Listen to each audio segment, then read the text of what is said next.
El otro día estaba scrolleando en Instagram y encontré un productor de música que hace música con un Game Boy.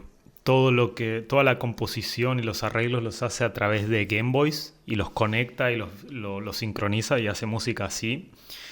Y de la nada le dije, bueno, a ver, voy a escribir los mensajes a ver si esta persona se copa y quiere tener una charla, un intercambio, a ver de qué es, cómo produce sus discos y demás. Y Condard es el nombre de esta persona, me respondió y me dijo, sí, sí, hagamos una videollamada y hablamos un rato. Un tipazo, la verdad me dejó muchísima data, mucha información y eh, la verdad la entrevista duró como una hora y no tenía pensado crear tanto material o hacerlo tan largo, pero la verdad fue tan interesante la charla.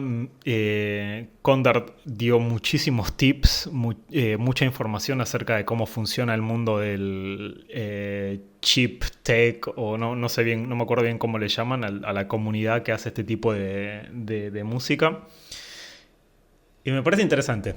Me pareció interesante, así que decidí ponerla completa. Me tomó mucho tiempo la edición de tratar de darle un poco de contexto a lo que le estaba diciendo, dando eh, nombres de artistas, juegos a los que se está refiriendo y demás. Así que nada, espero que lo disfruten y veremos si se pueden hacer más de este tipo de entrevistas. Fue muy divertido. But I can tell you a little bit about what did I decide to call you. You know, Ujú. I've been feeling that as artists or content creators like you or me or somebody else, you know, to giving a like or just sharing the story somewhere else is not enough. And to be honest, I was scrolling a lot in your profile, and I started to see my friends following you that we are very into. You know, you probably know these ones. Oh yeah, I've heard of that's Teenage the engineer. teenage engineering. That's the word for the little calculator size Yeah. synthesizers are really cool. Yeah. Yeah, so I thought like, okay, let's try to engage a new approach between us, between artists, between people. I'm just trying to hit you a message, and from the other side of the planet, you just decided to pick up. This is lovely, and I really appreciate it, Conrad. Absolutely. And I have a few questions, if you mind, I'm because happy to, what you're doing is, I cannot believe, is everything coming out of the Game Boy. Yes. For real. Yeah, I will. And this is my daily driver right here. So you'll see this in a lot of videos. You'll see this one also in a lot of videos. Both of these, they have visual modifications. So as you can see, like this, the screen on this one it might be hard to see, but it actually, it has. You see those little lights down there. It's just an LED panel I put into the back of this screen. So it's the original Game Boy screen. It's the original hardware. It only can run, the Game Boy hardware has 4 channels for sound, and they're stereo. A noise channel, and then 3 channels that can make a tone. 2 of those are pulse wave channels, so they sound very square. You can change how, like if it's like a 12.5% square, where it's a little sharper of a sound, or 50%, which is that big classic square wave sound. And then what's called the wave channel, which that channel is like a little tiny frequency modulator synth. Very low rate in terms of what can be done, but it's pretty powerful. That same channel can be used to play sound samples, and a lot of Game Boy artists use that for, like, you know, kick and snare or playing little samples. There's some, like I know one guy goes by Donut Shoes. He will put like a Britney Spears song into that sample channel, sped up, and then make a beat with the other channels around it. And we'll just kind of be like doing chopped up like pop songs, all playing from the Game Boy. But what is this? Is this a software that comes with the Game Boy, or is just like a cassette that you need to buy? So there's a program called Little Sound DJ. Their website is just littlesounddj.com. That's what I run on the Game Boy. Nice. It's like a game ROM. So like in the same way that like you could, I'm not saying to do this, but you could pirate a copy of Pokemon, like Pokemon Red, and you could put that, and you could play that on an emulator, or you could put it onto a cartridge that allows for like save games, and then put that cartridge like that you flash the game onto into a Game Boy. So LSDJ, since it's available for free, you're not going to be pirating it. You play it like a ROM, on an emulator. But I'm still amazed how many. Look that. So I put it on a cartridge. There's several different kinds of cartridges that play it. This one you see has a little tiny USB on the top. So I'm able to back up any of my save data onto my computer. And I have 2 of these cartridges that both have LSDJ on it. I could put Super Mario on this cartridge if I wanted to, or Donkey Kong or anything. But that program also runs on an emulator on a computer. So whenever someone's like, what's that program? I might be interested in doing it. You're able to try it out using a Game Boy emulator on a computer for free and kind of see, is it your thing? That's kind of the best way to start, and like to see if it's something that is enjoyable to get into. It completely is. I mean, I'm amazed like how many frequencies you can cover with the Game Boy. I mean, I was listening with my partner today, the album. She's not a musician, but she cannot understand how everything is coming out from a Game Boy. Yeah. She used to have it when she was a kid, and she was like, "But wait, no, this is for Mario Bros. I mean, what?" Yeah. And I see like the chord progression and everything. That's really another question I have. I'm sorry. Yeah, that's great. How long does it take, for example, to come up with a track? It's been an iterative process for me. The short answer right now. That, like, for instance, the big one that blew up on Instagram that got people following me was Dogs. Sick Beat, which is the instrumental beat that I came up with for the song Dogs Down. But that actually I can just take a look at the file here, because it'll tell me like on this cartridge I've been doing, it tracks how much time I've had it open. Now I also have been using it to practice, like when I practice, because when I play live, I plug my Game Boy into the sound system. This is my turntable on the stage. So let's see, Dogs Down. The amount of time I've logged on this, actually, wow, that's way faster than I thought. 16 hours, and I would say 16. Like I think 6 of those hours were spent probably listening back and practicing rapping with it. And that's 6 hours saved, because there's times it just sits here while I'm practicing through or rolling, and then I end up making one change and I save it so it counts all that work. This particular cartridge with all the songs on it has 14 days. So that's almost 300-400 hours spent on this Game Boy cartridge. Wow. It's right now sitting at 13 days, 23 hours, and 8 minutes is how long I've been programming on this. But it's good to feel like you have a track or tracking, right? I spent so many hours, like, or whatever, you are playing some game on PlayStation, I tell you how many hours you were playing, but you were actually producing something. And let me tell you, it's very impressive. It's very, very impressive. I mean, I'm very into music. I have a lot of, the teenage, whatever keyboards they have in the market. But I really like what you have done. I really like what you have done. So a track that I will say, when I started doing this in 2009, I think, is the first time I asked the question, can I do that too? Or 2008. 2009, I got my first Game Boy modded. I did a Pro Sound mod. I got a cartridge available, and I was pretty intimidated by it. Like, and this is now 16, 17 years ago. I was pretty intimidated by the process. I had some big ideas of what I wanted to put on the Game Boy. On my SoundCloud, if you go to soundcloud.com/Condard, I think the SoundCloud that I have there is, you can almost hear the progression go through. I leave up all my old tracks because there's a couple songs that I kind of do iteratively. But if you scroll all the way back to the beginning, you'll see a song called "Bleeding Heart" that was put up 14 years ago. When I try it now. Yeah, and that one it's very simple. And that was sort of like my first Game Boy project. And then there's Sad Cannon. But then you look at when it gets to The Fight Continues. or Sad Cannon version 2, and then the Fight Continues version 3. Fight Continues version 3, that was 9 years ago. That's where I finally found like I came into my own element with this. At that point, I was at a place with how I was experimenting and trying to bring things through. I got to a place, the first kind of track I blew up, I got any kind of attention, and it didn't really go like huge viral, but people were like, whoa, this is really cool. It was a cover of Lil Nas X Industry Baby. And at that time, about every 30 seconds of unique audio took me about 10 hours of time. A lot of that was stressing out over memory management and kind of getting in loops of like, oh, well, okay, I want to make this section of blocks used for bass. This section of block is going to be used for this kind of synth, this one for drums.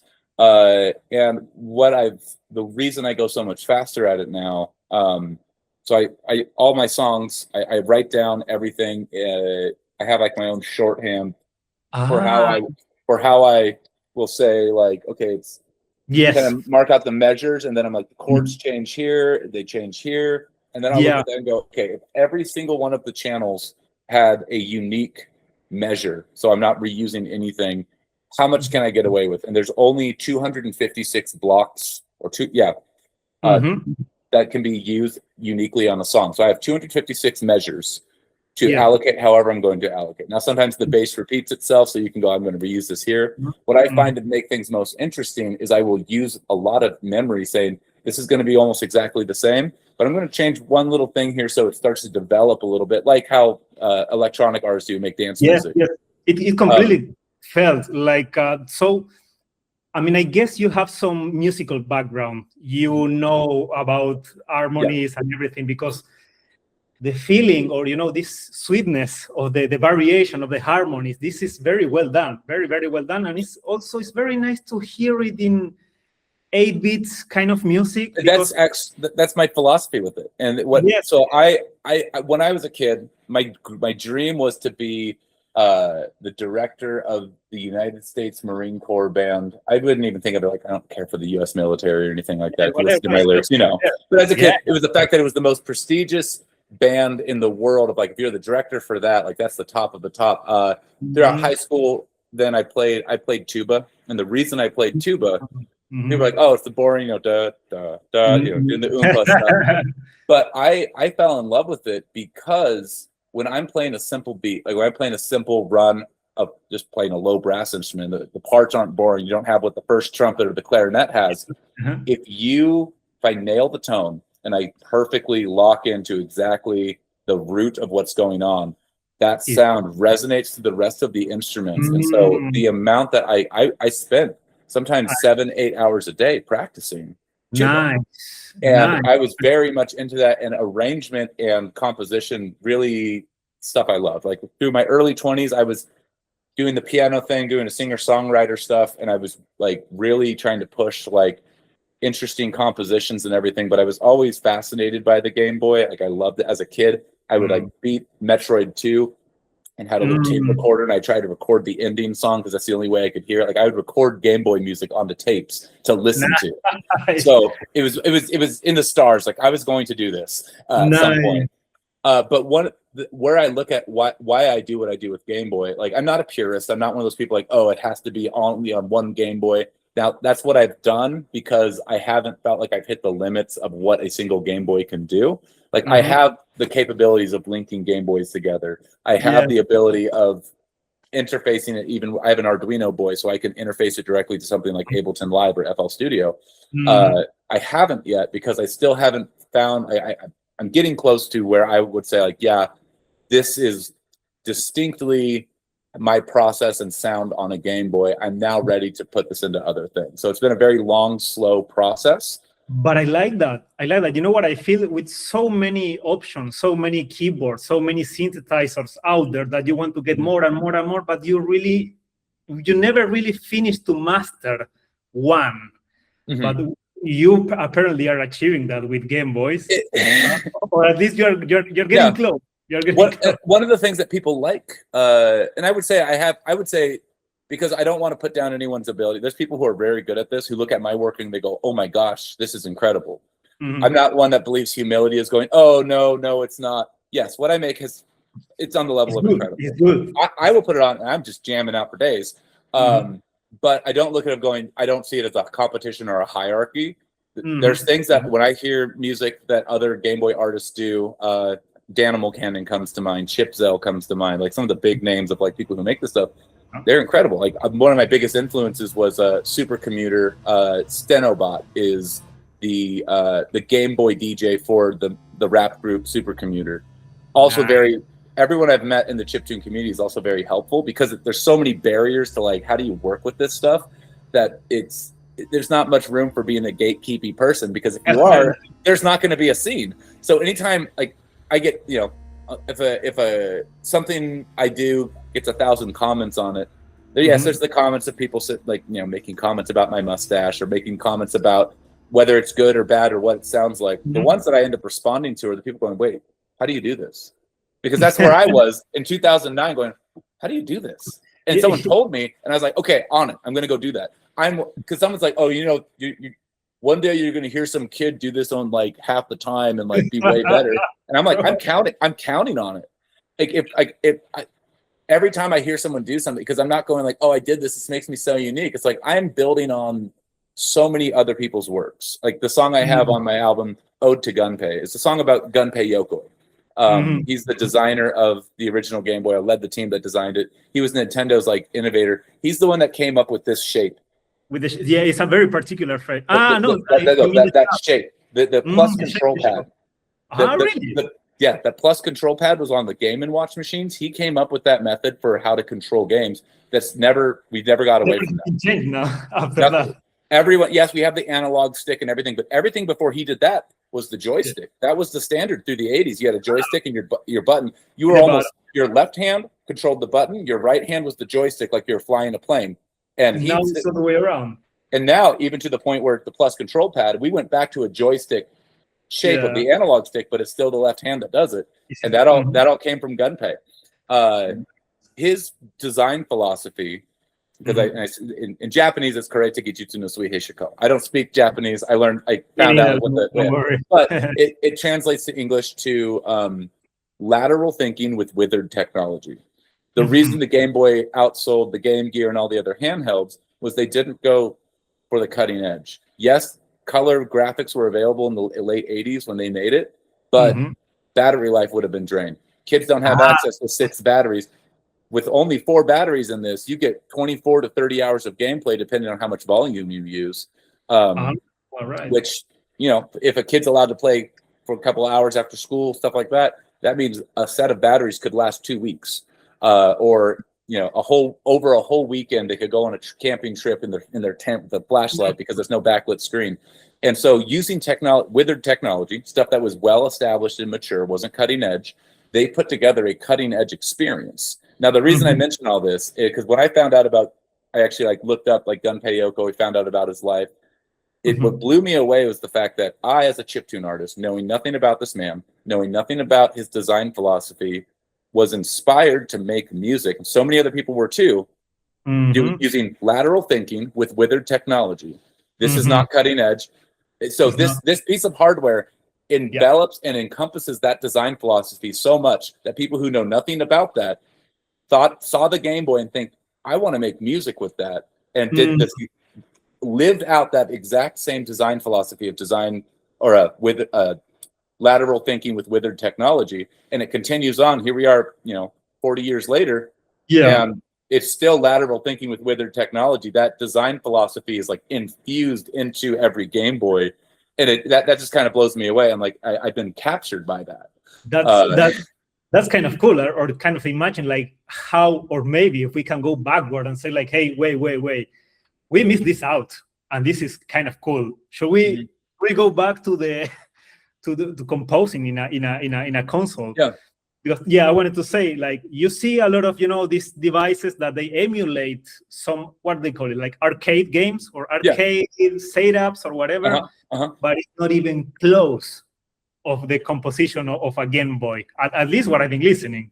Yeah, when I do that with the compositions I do, what actually also has inspired me. There's several games, mainly the NES, because the NES also had the limited channels, and a lot of the music, a lot of Game Boy games, like, well, it's the handheld version. We're just going to kind of phone it in.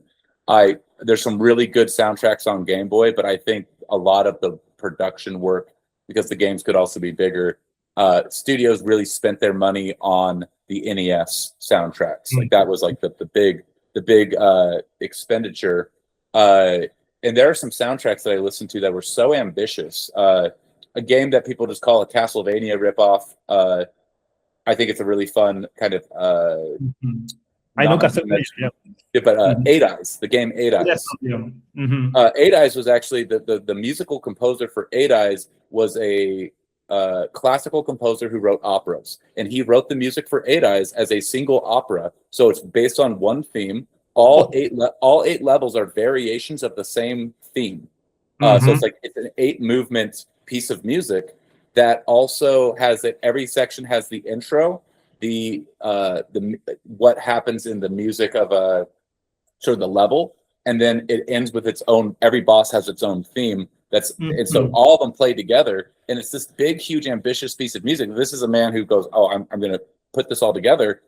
He's used to writing scores for orchestras, and he's being told, "You only have this many channels," and he puts this together. Now, if someone who'd never heard, we don't know what his original vision of it sounded like, but one of the things you see when you go to a video game concert, someplace like MagFest or any of those big like video game music conventions, is when someone's like, "Hey, we have an orchestra playing The Legend of Zelda." People lose their minds. They, "Oh, I want to hear this by an orchestra."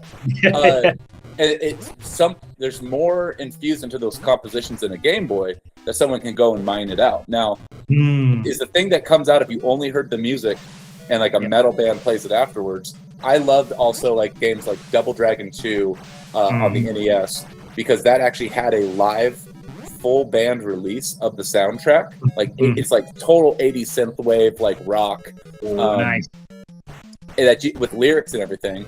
And I love the music to Double Dragon 2. And you kind of hear this was the vision they put into it, not what I would have taken out of it had I in the versions I've made of the music from there. But is there any other composer that you like, for example, of let's say the mainstream games nowadays that you will like?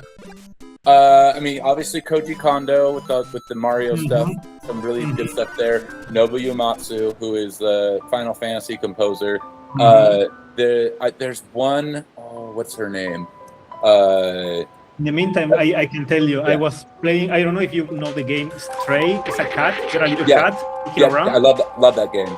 And the music is like, finally someone is trying to give this sweetness with harmonies or a bit more, I don't know, caught my attention that the band, the composition. Yeah. So yeah, Conrad, I don't want to take much of your time. I really, really appreciate your time. The composer I really like is Junko Tamiya.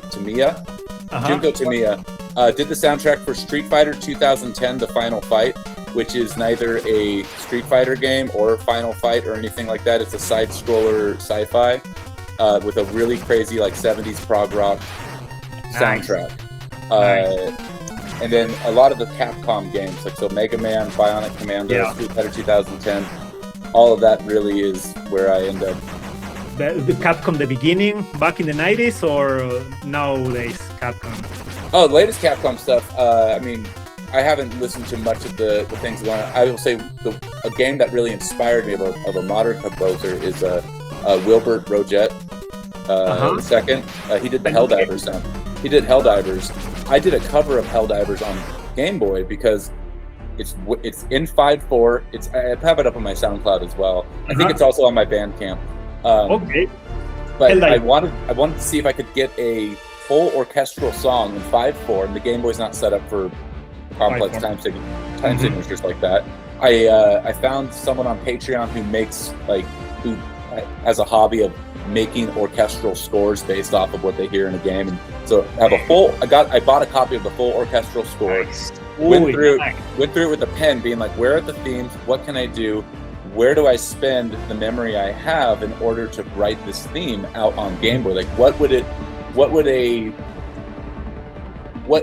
could this, can I make it sound exactly like the Helldivers theme? Like, or get the spirit of it. Of course I can't make it sound exactly the same, but can I get the spirit of that? And that was like the last major cover I did, because once I did that, I felt like, okay, I'm not learning anymore from doing covers on the Game Boy. Doing covers is a great way to learn, because you're not having to worry about, I want to make a good composition. You're like, I know the song and I know what it's supposed to sound like. What can I do on a Game Boy with it and make it as interesting as possible? That was sort of like, okay, I graduated from covers. It's time to start my rap project. Nice. I don't have anything else I can learn here, even though it's a lot of fun. It was like, okay, I've leveled up. Now it's time to start bringing my own compositions in. But where do you have these Helldiver covers? I want to take a listen. Yeah, let me get you a link to it. Because I have a few friends that have recommended me that game for a while, and I don't pay attention. So maybe if you, yeah, let me go to the. Yeah, no rush.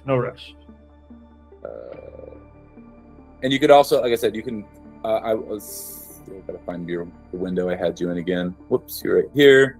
Is there a chat function? Oh, I'll send it on Instagram. That's probably. Right. We were chatting there. I'm getting it open right now.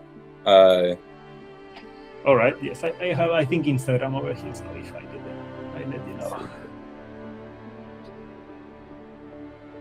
And if you need to get going, I'm sorry to keep talking and holding you. I have all the time in the world this afternoon. I've just been making. Okay, I got it. I got the link. Yeah. I got the link. Okay, you got that one there, and then I'm going to send the other. I'm going to send the stuff I was mentioning earlier of like being able to see all my old all my old music, because I don't update it too much anymore. I did put my latest album up on SoundCloud, but SoundCloud was kind of my documents my journey of sound over the past 15 years. I want to ask you if you have like some comments about the new EP. I mean, I read the name. It's like harder, not smarter. Yeah. I want to ask why, because for my side, I think I kind of like this way of thinking. If I get it right, harder. I mean, I really think that if the harder you work, the perfection is that what you are going to achieve, right? I want to hear your input, please. Yeah. So we've all heard the phrase, "Oh, you got to work smarter, not harder." Of like, you got to find ways to make it easier. When it comes to things like I need to chop down wood because I need to make a fire so I don't die. When it comes to things like survival, when it comes to things like being able to serve as many people in a healthcare setting and make sure that you do want to work smarter, not harder. But the whole reason of that, like if I can come up with a system to take the trash out that is less work for me, I don't want to take the trash out. I want a clean house. But when it comes to art and expression, the idea of going, AI can do a beat for you. You can pump out studio quality beats from just a single prompt, and then you can just keep tweaking it. And what it does, it's the fantasy of everyone getting to be an executive producer. An executive producer usually, when an executive producer kind of earns that role, like they cut their teeth, they were in the business, they made their money. Instead of going, you know what? Yeah, I could spend another $1 million to make $10 million because I went on tour. Or you know what I'm going to do? I'm going to take a step back and I'm going to develop these other artists. So I'm going to executive produce. And for those who don't know, when executive production's done right, it's not just someone slapping their name on and going, "Oh, it's executive produced by this person," and they gave money to it. Yeah. An executive producer writes prompts to people. Yeah.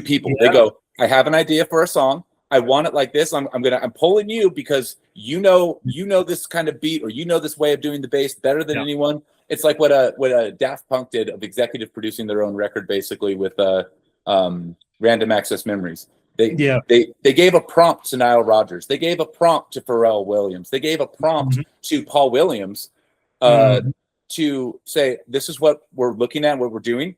We're going to hit record. We're going to listen to what you got." They didn't say, "Here's the notes, play it." But they were giving So the fantasy of AI is you're giving a prompt to a machine that is like soulless, that all it does is steal artwork from other people and say, "What do you think about this?" And you go, "Oh, this is amazing." So it's getting to live the fantasy of an executive producer without any of the knowledge or know-how of an executive producer, without any of the support of a team saying, "Hey, you're asking me for this? I got something special. What do you think about this?" And some executive producer, like, "Oh my God, that's even better than what I wanted. Keep going that direction." Right. and so much of what has been built in any genre comes out of those interactions between people. That it's not, it is prompts, but it's prompts to people, and it's a conversation. It's not just going, I want a Latin beat that sounds like this. And so harder, not smarter for me is, if it's worth doing well, it's worth doing hard. If my goal in life, because everyone loves people, because the world is so hard right now, it's really hard to make ends meet. The idea of like grinding, I'm going to get up there, I'm going to get on top of everything, I'm going to make tons of money, I'm going to be on my grind, I'm going to work smarter and not harder, I'm going to do all this stuff. That can be really soul draining. I get it. If I go into it with music of going, I'm going to do this hard, because if it's all about, I'm going to find ways to save money, I'm not going to have my special treat of, you know, I'm going to save money by like only eating oatmeal with no sugar or anything like that. It's like, well, if the goal is to just push as hard as you can, the cheapest thing you can do is die. And I'm not going to do that. I'm going to die. Like when I die, it's going to be because I went way too hard and doing exactly what I love to do and pushing. So harder, not smarter. I also love it because it sounds really ignorant and stupid, and I love that contrast. Not for everybody. Not for everybody. Because what I feel in my case is like, okay, I feel you. I see the world is a shithole everywhere you see. It's a mess. So okay, we need to do something, but we really need to do something. I need to come out. I need to pull out my face, and I like this guy, and I'm going something different. And it's the hard work. Nobody really wants to go out and push themselves to be more sociable or more, I don't know, friendly, whatever. And on that side, though, like people talk, like sometimes people reminisce of like, oh man, the house shows in the early 2000s where like people got together and the basement's full and like this whole genre of music. All of those always start 3 or 4 nerds, usually roommates, being like, we're going to do a show, because I started doing my own thing in the basement. Let's see if our 3 friends want to come over. Oh, only 2 friends came over? Cool. There's 6 people there. It's a house show. You keep doing that. You keep showing up and just putting the work in. That's how you suddenly get the scene of going, wow, 100 people showed up to this party. It never starts there. It starts by like, if you're not having fun when 3 people are there, you're probably not going to have fun when 100 people are there. Exactly. You're always going to be like, oh, it should be bigger. But if you can enjoy it, like the people who are in the room are here for the party, that's what even gives sort of that attitude of people going, hey, it sounds like you're having fun over there. I want to get in on that. Can I have fun too? Be like, absolutely. That's what we're doing. We're having fun. When you take that attitude with it, instead of going like, oh, I have to get, this has to be big for it to matter. If it can matter, I'm only going to work hard on things that matter to me. So if it doesn't matter now when it's small, this is a whole other can of worms. My name, Condard, and I mentioned it briefly in that song, Ode to Gunpei, is a contraction, and this is something I applied later. Originally, Condard was just a misspelling of my name, but I've made it part of my art philosophy, which is just a Latin phrase, conditionata ardeo, which means conditioned to be set on fire. The idea of a campfire. So instead of going, I got to put this stuff up online, I'm going to put it on Instagram, I'm going to put it on TikTok. Every time I put a track up, I'm like, I'm not ready to go. I don't want this to go viral. I'm trying to put up something that I know is really good, and I just want to get it up there. The people who like it, like it. People say things like, why isn't this blown up? It's not time for it to blow up. No. The moment it lights on fire, it's on fire, and it might fizzle out. People go, I've heard it. And so having the fact that you were able to hear this one song, go, wow, I discovered you halfway across the world, and then you had all of that to scroll through and see and go, wow, look at all this other stuff I've made. That's from my philosophy of going, I don't need people to see it to validate that it's good. I know it's good, and I'm trying to get the content out there and build up what I have before anyone sees it, because I know it's good, and that's going to help more with momentum than going, I made this track, and I only got 7 views. I kind of go, I made something that good that's only sitting, like, what a treasure. It is, actually. Someone gets to discover this and go, wow, this exists? How come no one knows about it? Congratulations, you're the one that knows about it. And instead of being like, please tell everyone, I'm like, did you like it? Did you like finding this small corner of the internet that no one knows? You're welcome to getting to enjoy this like I do. Because sometimes, instead of ever being so sad, like, how am I working so hard and no one sees it? I see it. I know it's fun. It's to me, if I will say this, if I pass away tomorrow and then suddenly my music gets big and someone goes like, oh my gosh, he wasn't here to see it, I'm not worried about it. I know for me that I like what I made.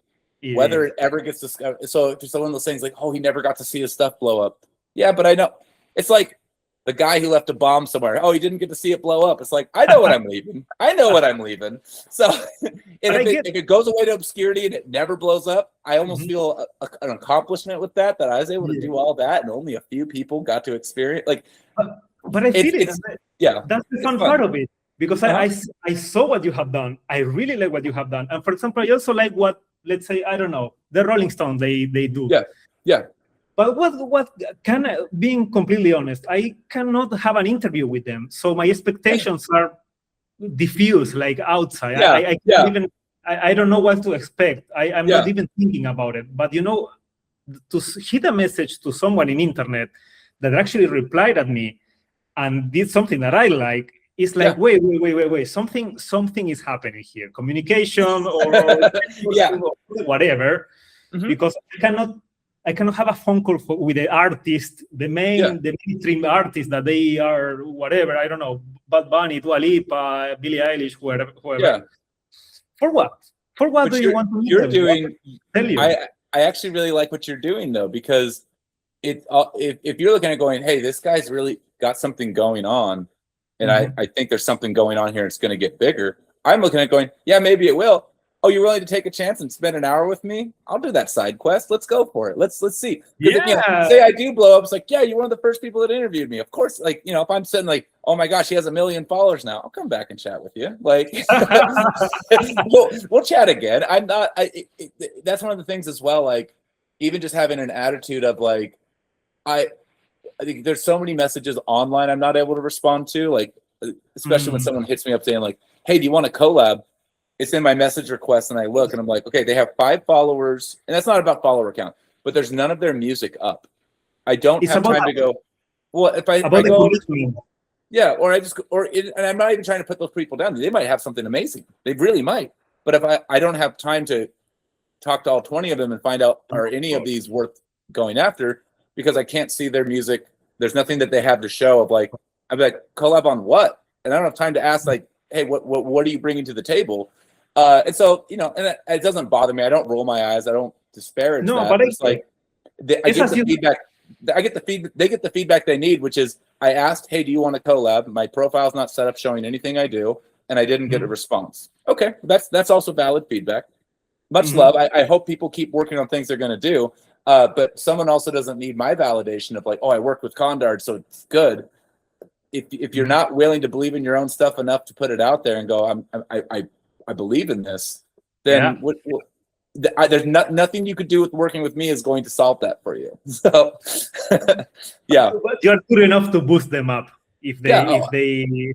I am happy to chat with people about stuff like that because, again, I am where I'm at now because people put helpful tutorials on YouTube for Little Sound DJ. I'm here because my album, I was able to, if you've heard of Danimal Cannon, I imagine. He does metal guitar. Danimal Cannon. Danimal Cannon. Yes. So I subscribe to his Patreon. I pay $20 a month. One of the perks that comes with that is he will meet with me once a month if I want to talk about production or I can show him stuff I'm working on. I've run some of my Game Boy tracks past him saying, hey, is this hey, I want feedback on the drums. Is this coming through the way I think it's coming through? And I will chat with other artists. But that's the real value. I also have subscribed some Patreons for setups or things that I download into my samplers because I really like how they do it. And maybe I pay the minus fee, but I'm still in the chat group. I download, I upload. And I think that's the really way of, create or communicate between us, that we have a particular interest in Game Boy, let's say. Yeah. And between us, I have like 20 euros, $20 to share with you. You have some money to share with me. And when between all of us, we create this community of production or niche, whatever you want to call it, right? But it's just spending money on Spotify that nobody will get that money, just the biggest one they will get it, right? So that was the question. Conrad, I need to leave. Yeah, that's fine. I'm happy. I will chat again if you have other questions that come up or you have messages on Instagram. It's been really great. It's been really great to meet you and to just chat about. I love having people who get this stuff like who enjoy it, who want to chat about it. So thank you for even just chatting with me about it as well. I really enjoy it. I really get you're a very bright person. I can feel it, and I hope you're the best in the future. And you too. I will be checking on your stuff. I really like it. And yeah, just keep digging in the Game Boy. Yeah, you're quite far already. Thank you. Well, I hope you have a good evening. You take care.